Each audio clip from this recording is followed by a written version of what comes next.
ในช่วงต่อจากนี้ไปค่ะก็น่าสนใจแล้วก็เชื่อว่าจะสร้างแรงบันดาลใจให้กับทุกท่านไม่แพ้กันเลยนะคะโดยในช่วงที่2นี้เราจะได้พบกับกรณีศึกษาจากประเทศมาเลเซียค่ะกับการนำเสนอรายงานวิจัยในหัวข้อ How Malaysia Reads Individual School and Home Initiates โดยศาสตราจารย์ Ambigapathy Pandian คณบดีจาก School of Language Literacies and Translation Universiti Sains Malaysia ประเทศมาเลเซียนะคะ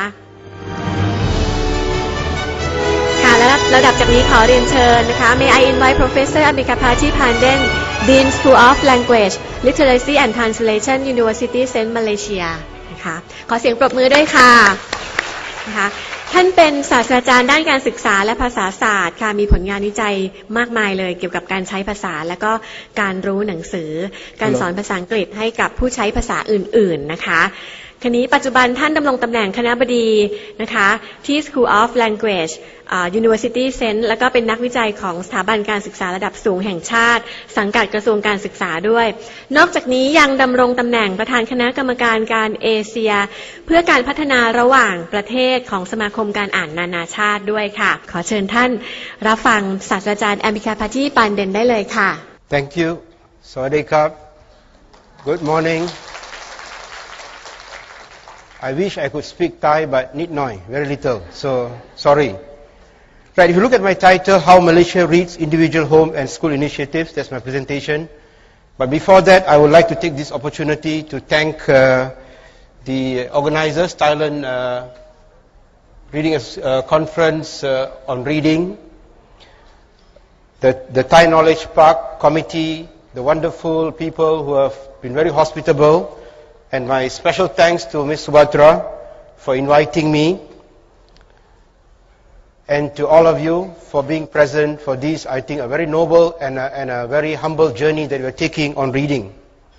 If you look at my title, the word initiatives is there, and we heard the earlier presentation from Singapore, there's also initiative. So we are neighbors, we share a lot of common ideas, so I think the same word has come up. And you'll see some overlap between Singapore and Malaysia, but that should tell you that, it's something that we can consolidate. And my presentation this morning,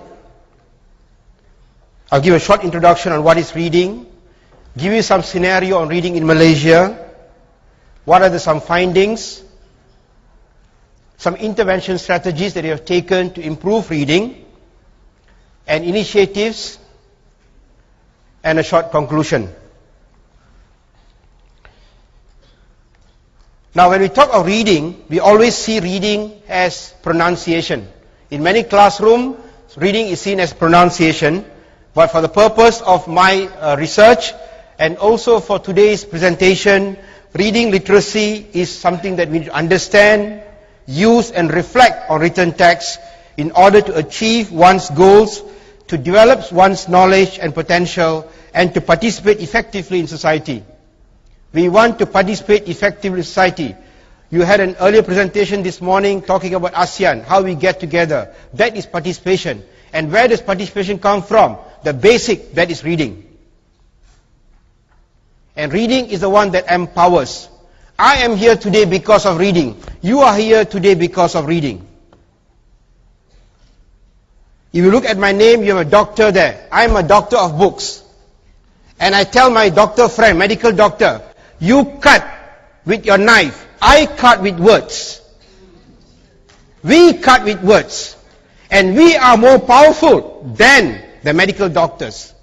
Because the wound, stitch, heal, gone. But our words will be there forever. And that is why we are here today. And because we're more powerful than the doctors before, because words are powerful, it is not easy. There is no one solution. Okay? And we'll talk about it. And this definition is taken from the International Student Assessment. Now when we talk of reading in contemporary time, today's reading, is today's reading the same as before? It is unique civilization of human behavior and social phenomena. Access to an important means of knowledge and information. So reading is an access and continuous progress of human society development. Reading cannot stop. Reading must continue. And nature of reading is constantly changing. We heard earlier, people used to read books. Today they look at tabs. They look at mobile phones. And is that reading? Is that not reading? So these are issues that we need to be very clear about when we talk about reading. Now, coming from an academic environment, coming from a university, of course, we love theories. So I'm going to give you a very quick snapshot of the main theories that develops reading. We always talk about the cognitive IQ, right?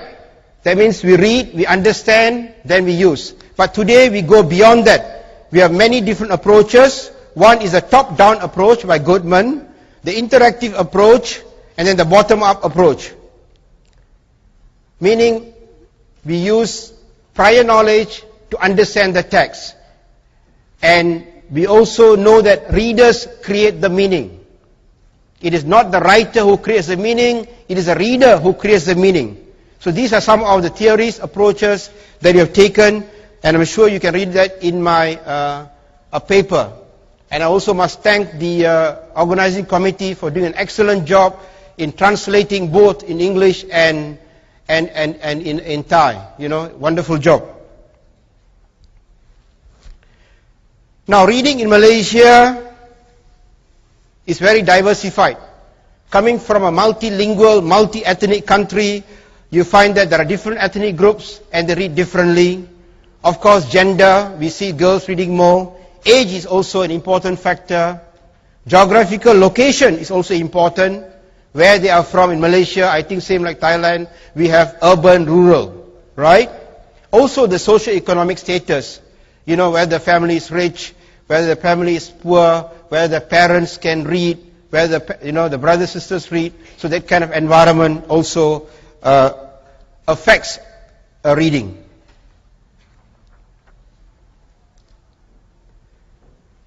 Also, as I said, you'll see dramatic changes taking place. We use books, but now even in Malaysia, people are having different forms of reading. And the patterns are changing, the type is changing. I'll talk about it more. And in Malaysia, reading is an everyday story. This is a newspaper cutting, you see, from the national newspaper, New Straits Times, 22nd of August, that is 2 days ago, Monday. So people talk about reading. Every day people are talking about reading because reading empowers. Reading is the basis for all other skills. Now, what are the key findings on reading? I will talk about my study that I conducted in 1997. And then there was a National Library survey in 2005. And then recently, it's just a coincidence that I conducted another study looking at some success stories. We have done so much work. What is the success? Is there been any success? And this is through certain intervention. Now, my first study in 1997, we talked about, I looked at what I call reading reluctancy. We think that when we teach people to read, they will continue to read. And we find that does not happen. We teach them the reading skills in school. We teach them the reading skills at home for school. The moment they finish schools, they stop reading. So I've called this reading reluctancy, that is reluctant readers. People who can read but don't read. So when you have this situation, people who can read don't read, the next generation is going to be people who don't read. What's the difference between somebody who can read and doesn't read and someone who cannot read? Same story, right? So we need to have that habit. We need to change the attitude. We need to continue reading. Unless we teach them to continue reading, we would not have a knowledge society. No knowledge society, there is no economic development.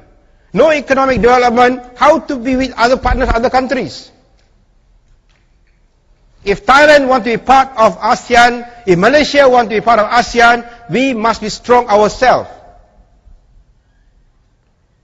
And that reading must continue. Only then we have that solid base, which will allow us to negotiate with our colleagues.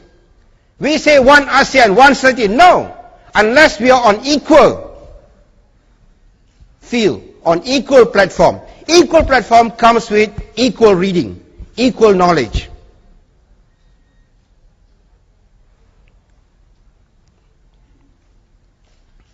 As I said, attitude towards reading is also important. These are what I looked at.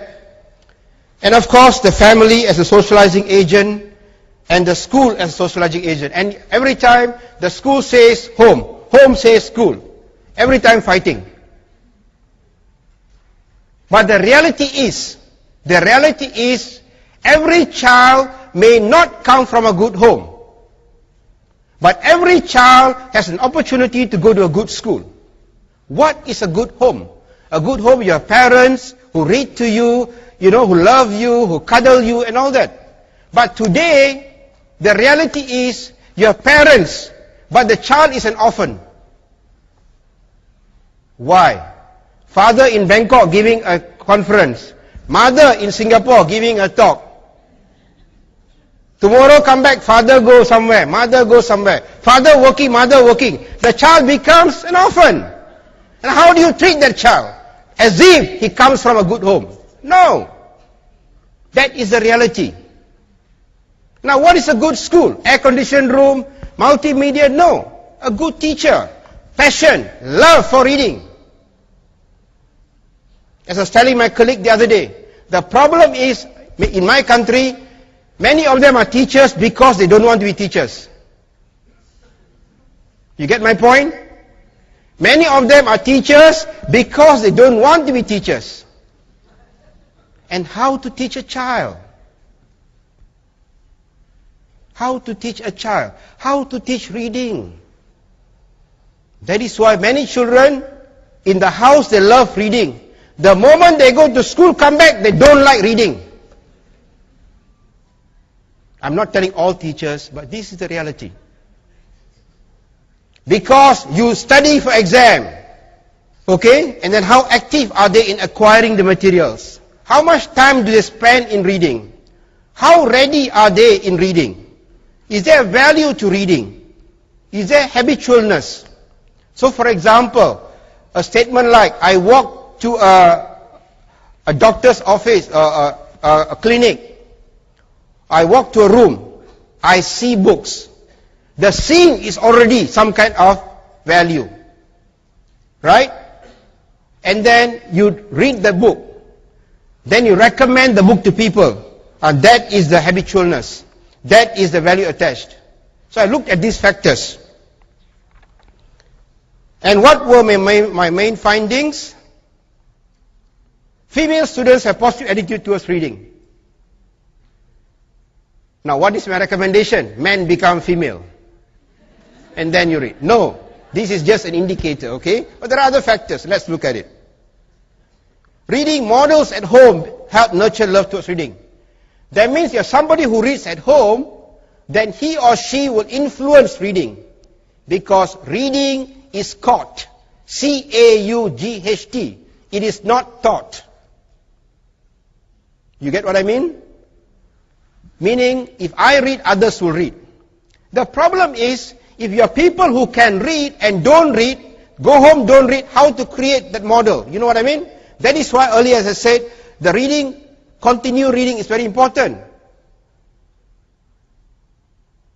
So as teachers, as parents, as NGO people involved in reading, we need to express this, that they need to continue this reading not only in school, but at home so that others will follow. Many children read because their friends are reading. It is caught. Of course, I said peer influence very, very strong. Okay? Early years, the child, whatever the father say, mother say, okay, no problem. But the moment go to school, few years, father say yes, son say no, because the friends say no. Not because the son say no or daughter say no, because the friends say no. My son doesn't want to listen to me, my daughter doesn't want to listen to me, because of peer influence. So if the peer will read, then this child will read. That is why the socialization of the child is very important. You know, I don't smoke cigarette. I was thinking why I don't smoke. I think back because all my friends don't smoke. You know what I mean? So this is what I'm trying to say. You know, the influence. Of course, the school plays a very important role in reading. Now, what is the profile of a habitual reader in English? I've looked at 4 languages. In Malaysia, you know, we have the Malay as a national language, English as a second language, although today it's become like a foreign language. We also have Tamil and Chinese. You know, we have Chinese schools, we have Tamil schools. So in Malaysia, I cannot say somebody, if doesn't read in English, he's not reading, or she's not reading. Maybe reading in other languages. You know what I mean? So I looked at 4 languages to make it realistic. So what did I find? In English, they come from urban areas. Why urban? Of course, the materials more in urban areas than rural. Rural means, you know, in villages. Comes from a family with a higher SES, that means more income. Where there's a variety of amount of materials, that means there's a lot of materials at home, you know, more home influence. This is like in Buddhism, you know, there's action, there's reaction, right? Action comes to reaction. So when there is action at home, you see the reaction in the child. You know what I mean? The Buddhism belief, you know what I mean? Action, reaction. Something like that here. Has attended school with a great variety and amount of material. So the school also is very important, you know, providing those kind of material, environment. Has more exposure to English. Now this is also a very important thing. We have this reading campaign all the time. Read, read, read. Why the child doesn't like to read? Maybe because he or she doesn't like the language. You know what I mean? Because you don't like the language, you don't want to read.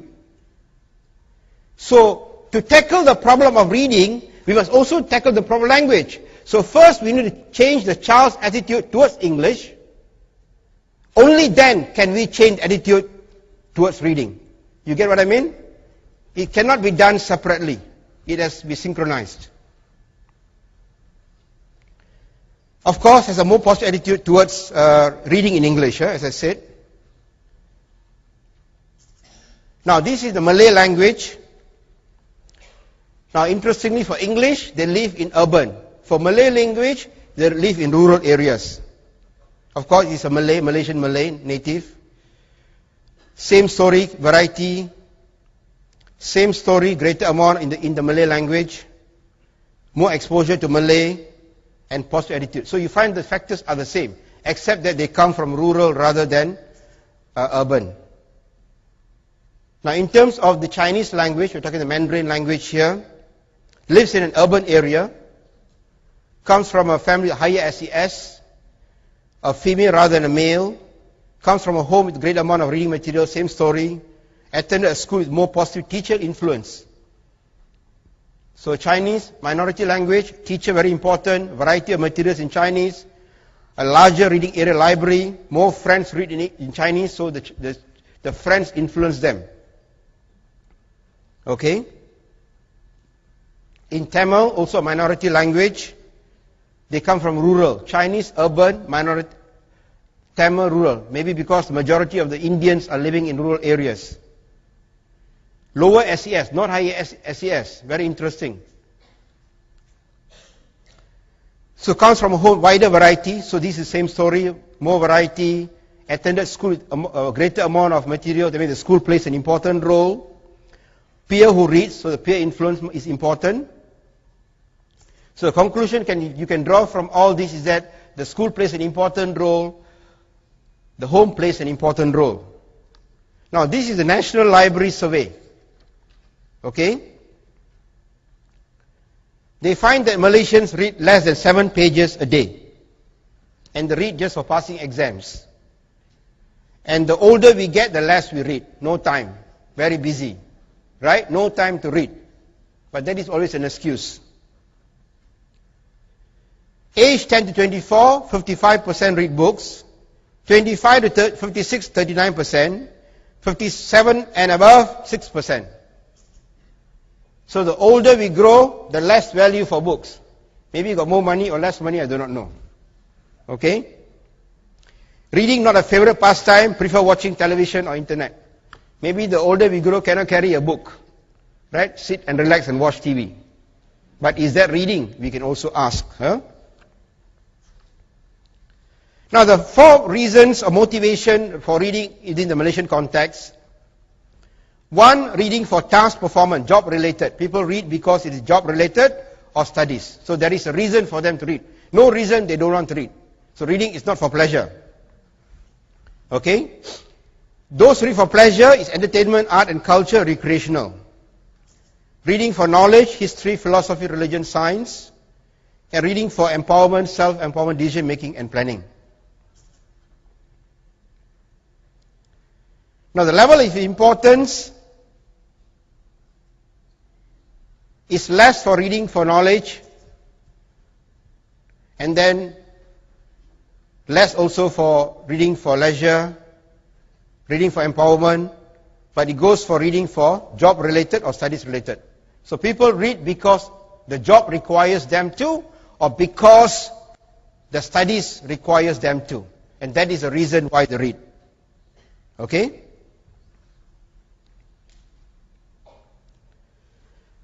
So what are the intervention strategies? So how does the government overcome this problem or the nation overcomes the problem? There are certain government initiatives taken. And interestingly, there are also some private organizations that have taken some initiative. I hope, you have colleagues, friends from the private sector here in this hall.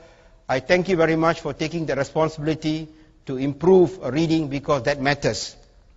Of course, universities also take some initiatives. And I'm going to give you some examples. So based on this, government, private, university, we see what are the changes that have taken place, individual, home and school.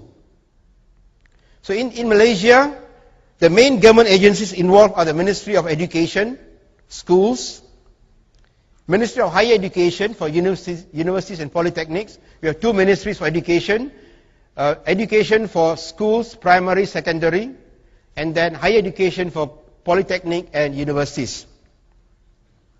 We also have Ministry of Rural Development taking some initiative to improve reading among the rural areas. Ministry of Human Resources for its people. Ministry of Youth and Sports. Ministry of Entrepreneurship. So these are the ministries involved, indirectly or directly, to improve the reading program in Malaysia. So if you look at the government, Ministry of Education, one of the programs that I've conducted is what we call the reading program called Nilam. Nilam is a Malay word, Nadi Ilmu Amalan Membaca. Translated English, the pulse of knowledge is through reading. So an acronym Nilam, the pulse of knowledge through reading. So what do they do? So there is time allocated for reading in each language class per week in 1 hour. The 2 main languages taught in Malaysian classrooms are in Malay as medium instruction and English second language. About 200 minutes a week for English. If there are Chinese and Indian students, they have extra classes, either after school, they call pupils' own language, where they teach Mandarin and Tamil, or on Saturdays. We go to school 5 days a week, Monday to Friday. So each language class taken to the library once a week. So under this program, once a week they go to the library. Students select their own reading material. The school has made it compulsory each student to borrow and read at least 1 book a week. Sometimes they say you must force the person for him to read, for her to read. So that they'll create the love for reading. They're saying, marry the man you love or love the man you marry. Right? So in this case, love the man you marry. So you're given the book and you love it. Huh? Okay? The program consists of 2 phases.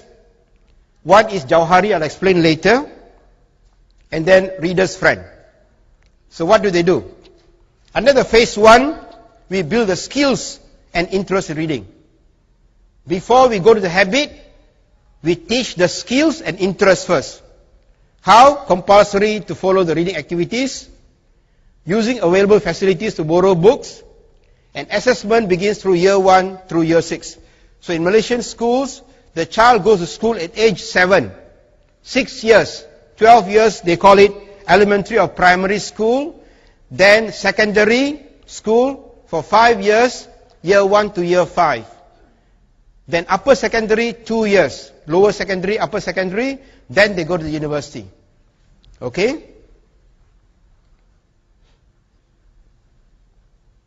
So phase 2, now they are able to guide students, attract other fellow friends to read. So first we teach the child to read. Now we want the child to encourage others to read. Because, as I said earlier, it is something that is caught.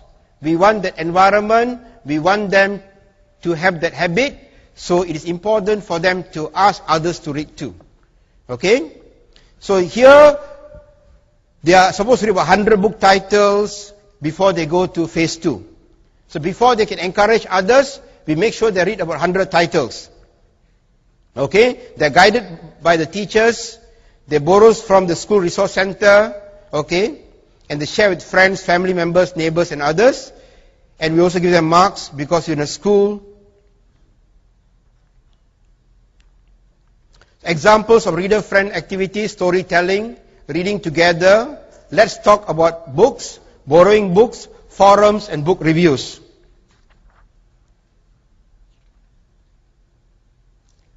There's also reward and recognition. This is normal in human being. We want to be motivated, either externally or internally. So we create the internal motivation and also external motivation, where there is a progress report, record book, and then we look at their how many books they have read, right? And then they're given a school living certificate. In the school living certificate, we mention the books they have read. There's also another project. It's called DEAR. DEAR, Drop Everything and Read. This is in collaboration with UNICEF, and this was done to promote good reading habits among the indigenous population. You know, the Aborigines, the indigenous people of Malaysia, and they started with 30 schools across the states of Sabah and Sarawak. We have West Malaysia, East Malaysia, right? If you look at the map, so you have West and the East. So I hope Gorbachev has both this in his head, as mentioned earlier. So East, we have Sabah and Sarawak. So there, they have started this program. Other activities done by the government include Reading Month, moving libraries, book fairs, and I come from Penang, an island. So I saw a poster recently, reading in the ship. So the ship goes around, the boat goes around, you know, the read. There are also private-led activities. Interestingly, like Singapore FNN, this is a soft drink company. They have reading corners, or Surat Ikra. Ikra in Arabic means read. Okay. And this is also the part of the company's corporate social responsibility to promote reading culture and increase English proficiency. Okay, among the students in schools. There's also pre-media and children products, you know, like the milk product. They provide free newspapers in English, free newspapers in Malay to the schools so that they can read and then they can tell stories. There's spelling competition. They believe by having this kind of activities, they can promote directly or indirectly reading. Now, the other thing that I would like to talk about is the project that I did under the, I'm the head of the literacy unit in my university. So we conducted this among the school-going population. Of course, we look at the individual, the home, and the school. And based on all these initiatives taken by the individual, by the government, by the private, this is a success story. This school does not represent all the schools in Malaysia. If it does, I'll be very happy. It's not. But I'm just showing you a case study of a successful school. Okay? So we find in these schools, students use free time to choose and read a book. as a requirement for the government-mandated Nilam. So they're involved in the Nilam project, so they are reading for leisure. So it is working.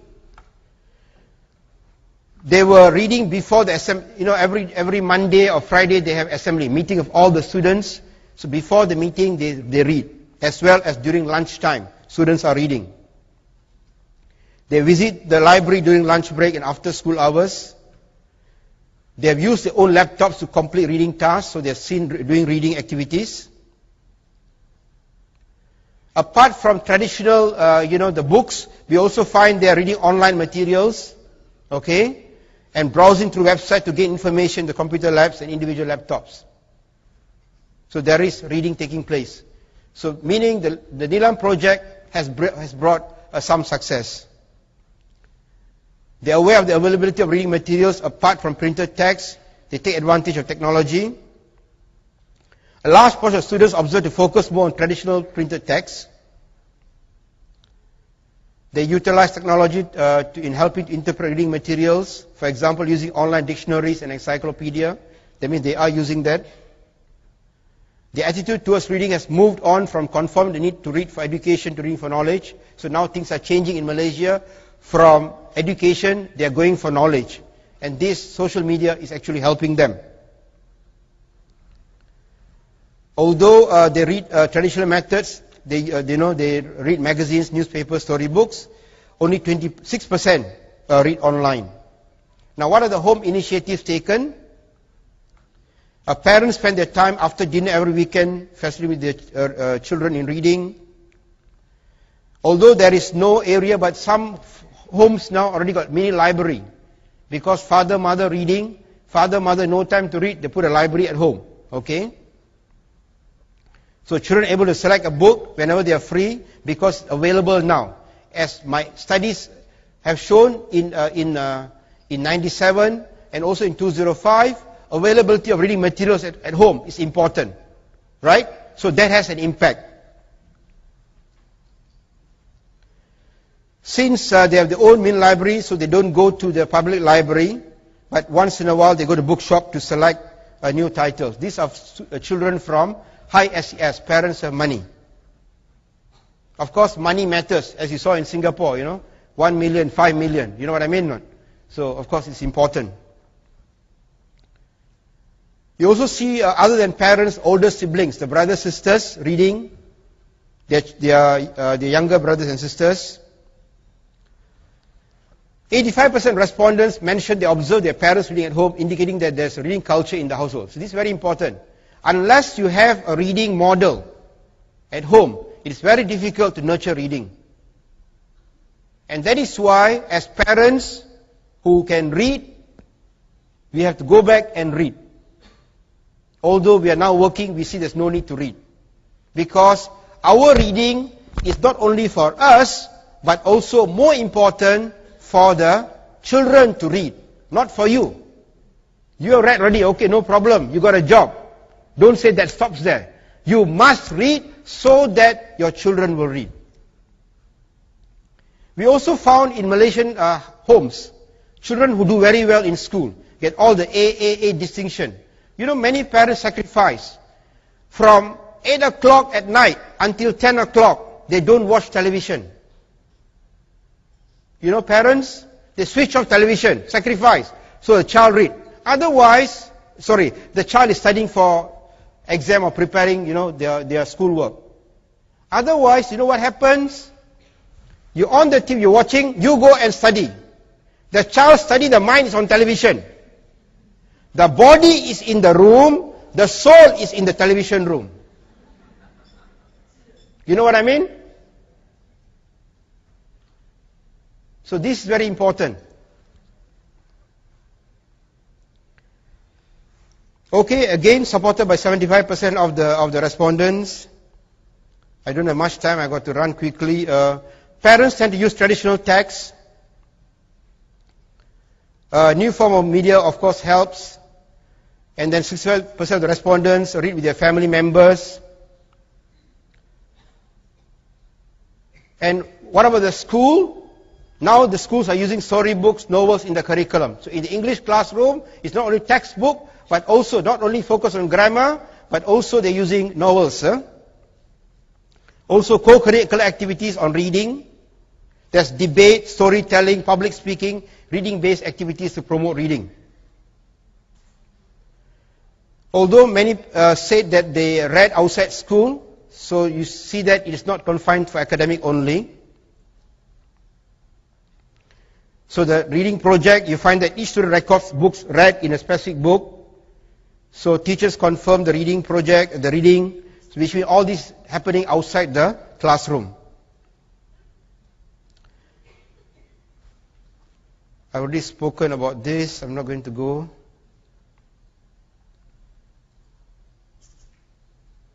The time is telling about 8 minutes. I was telling please switch off the time if possible. But they can't do that, okay. Now, the university initiative. So we have seen the school. So I'm going to give you an example of what I've done from my university. This is a book club that we have initiated. Book club is a reading platform because we believe that, the reading association within the university is important to promote reading and more important, critical reading skills. So not only reading for knowledge, but critical reading is important. More so with social media, with internet, every information, you must read critically. For example, where's the source from, who wrote it, why was it written, issues like this. Why we opted for the book club? Because it's informal and non-stressful. Okay? We want to create a non-stressful environment. So we use the book club model as a language and critical literacy teaching. We want to conceptualize the importance and implementation. Also, the local socio-cultural norms. In Asia, we have this problem. We like to talk. We don't like to read, we don't like to write. Many times we have a lot of good ideas, right? But we talk, we don't write, we die, the idea goes 6 feet down. And then we say the West is the best. Everything must come from the West. Actually, a lot of things come from the East. But all the good things in the East, all 6 feet under.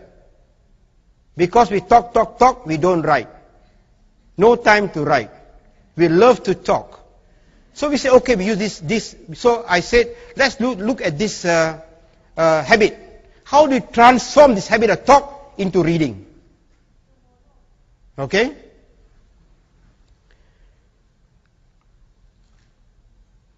So this is the one that I started. This is a gazebo, a place where my students can sit and read. When they come here, no gossip. Inside the gazebo there is a big box. I put books inside.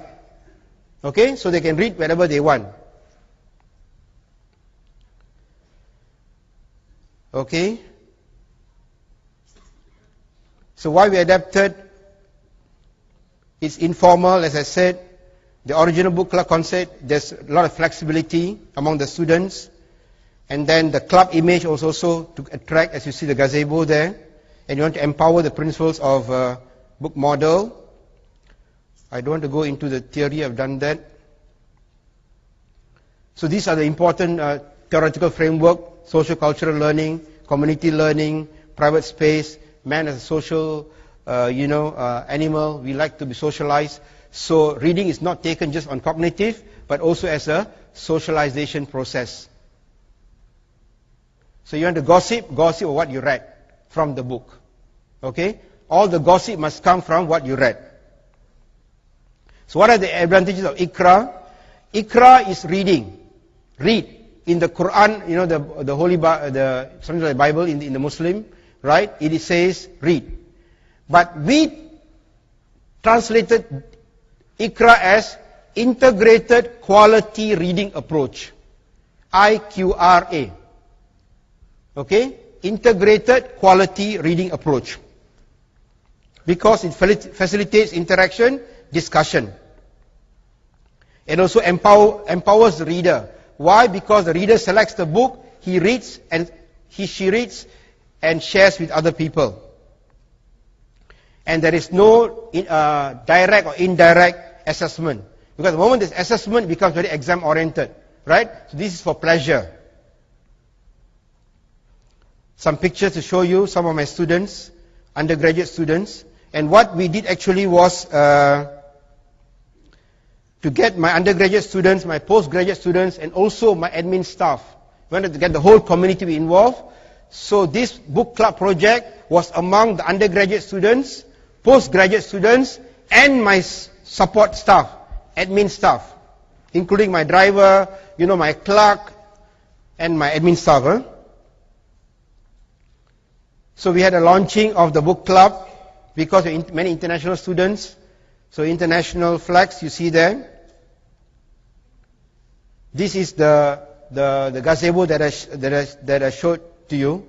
Interestingly, this is just a coincidence. Iqra means read in the holy Muslim book.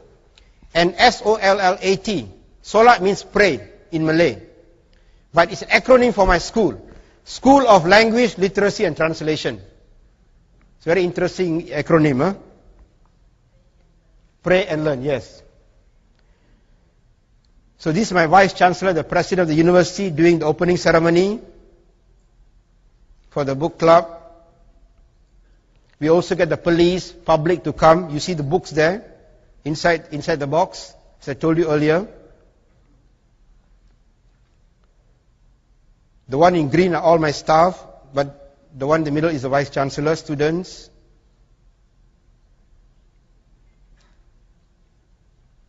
So the implementation, so we have an advisory board, and then the reading activities, they read, and then they will discuss. So we had 4 groups. One was the admin staff, my own staff within my department, and then with undergraduate students, and then the postgraduate, and also we included recently on the English proficiency course participant. I also have the intensive English program. Students from Thailand, China, from international countries, they come and learn English. So we also included them.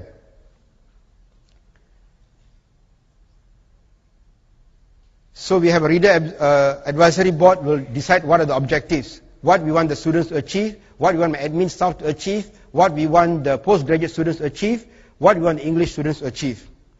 Then you have protocols, how to conduct the meetings. Very informal. Okay?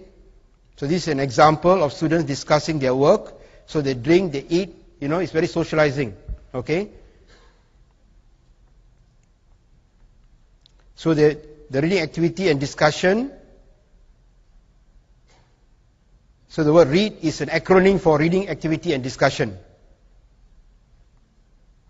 So this student here discussing on what she has read. Okay?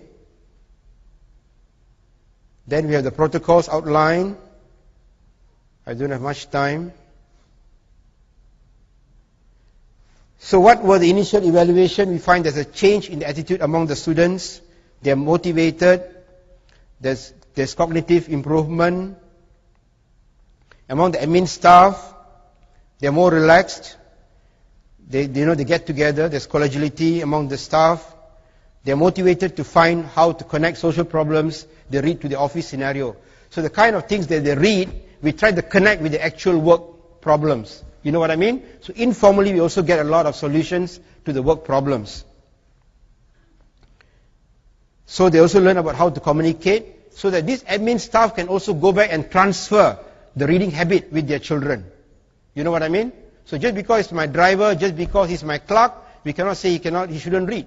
So hopefully that he goes back and also continues that with the family. There's a moral boost in their participation. More undergraduate students, there's improvement in the reading and writing skills. This informal activity from the book club affects their reading and writing skills. Okay? Also they can exchange ideas. You can find all this in my paper that that's been translated. So a lot of improvement. But what I want to go into the future plans, we want to improve that now to the other group of people within the university. We want to use some quantitative research tool to find out, what they're reading, how they're reading. And what are the constraints and solutions? Of course, students have different proficiency level. Okay, how do you overcome? So in a group of students, say my admin staff, 10 people, some good English, some weak in English, some good in Malay, some weak in Malay. So then we got to find a solution. So we try to put them in smaller groups. Okay, mini projects. Of course, the bigger issue is getting the books, accessibility and also affordability. You know, books are expensive. Money is a problem. So sometimes I've used my own allocation from the school. I'm the dean, I can use that. So we also try to get the private to sponsor. But many private organizations, they don't want to sponsor for reading. You know, they'll sponsor something to do with computer, something to do with, you know, economy, but not with books. But we're trying to change that. So what we do, we try to use other forms of reading materials, newspapers, okay, magazines. That is why we believe there is a solution to every problem. Of course, there is also sometimes problem with schedule. You know, teachers, the students are busy, the staff are busy. So initially, you know, we try to do after office hours. But now, after they are very excited, they say we'll do it during lunchtime. So there is a solution. Of course, sometimes not very motivated, so we're trying to facilitate that with their actual workplace activities. Maintaining interest is also a problem. Okay, continue the reading habit. So what we do is diversifying post-reading activities, try to have some more social activities related to reading. Okay, enrollment in the club is membership, sometimes not many. So what do we do? How to get them to be a sense of belonging. So this is very important. Sometimes you find they come, they cannot communicate much, they're not very happy, so you know, you need to find a solution to that. So in conclusion, you know, reading is we need to promote the desire to read. Now this is an important factor. As I said, reading as a path to success, right?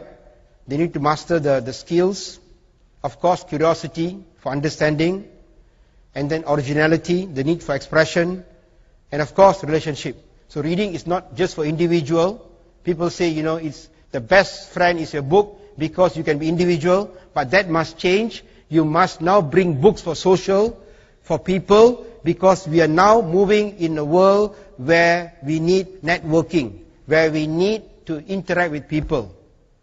We heard about ASEAN, right? How can you talk about ASEAN, you want to be individual? You know what I mean? We need to communicate. We need the social skills. We need the communication skills. And that can happen through reading activity. Of course, decision making, you want to decide, you want to participate in society, you want to participate in the activities of your community, you need the knowledge. So in conclusion, you know, the new global setting, with this ASEAN free trade, how do we tackle all these problems? Is through these kind of activities that I've just mentioned. We got to also understand the impact of new media. So reading is no more just books. If I don't read a book, doesn't mean that I'm not reading. Okay? Of course, if you want to talk about ASEAN, it's no more talking in one language, right? The more languages, it's not monolingual. It's not more bilingual, it's multilingual. So we need to educate our children to read in more than one language if they want to be global players in today's world. Of course, the example that I gave you is building the reading communities. Book-rich environment, language-rich environment, and knowledge-rich environment. Oh, the time has expired, so I'll go quickly. So we did nurture the individual, the home. I've already talked to you about this. So in conclusion, reading activity cannot be done by one particular group. It has got to be, as shown in my findings, in my presentation, the individual, the home, and the school plays an important role.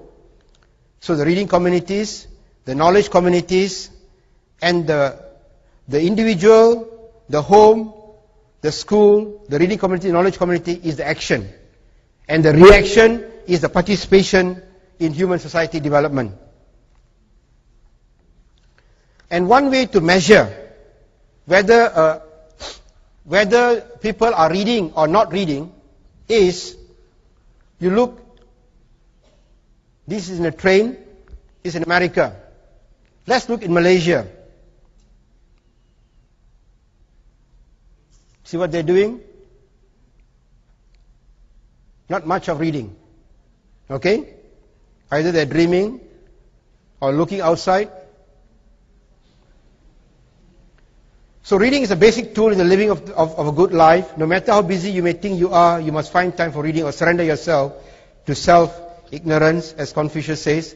This is the last picture taken in Malaysia recently, and I hope this will continue.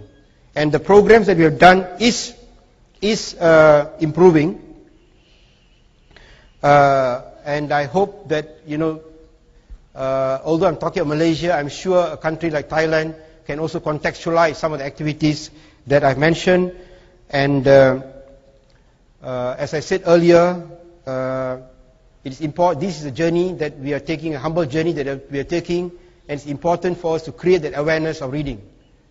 Because we can only create happiness in others if we are happy. We can only create reading in others if we are reading. With that note, I thank you very much for lending me your ears.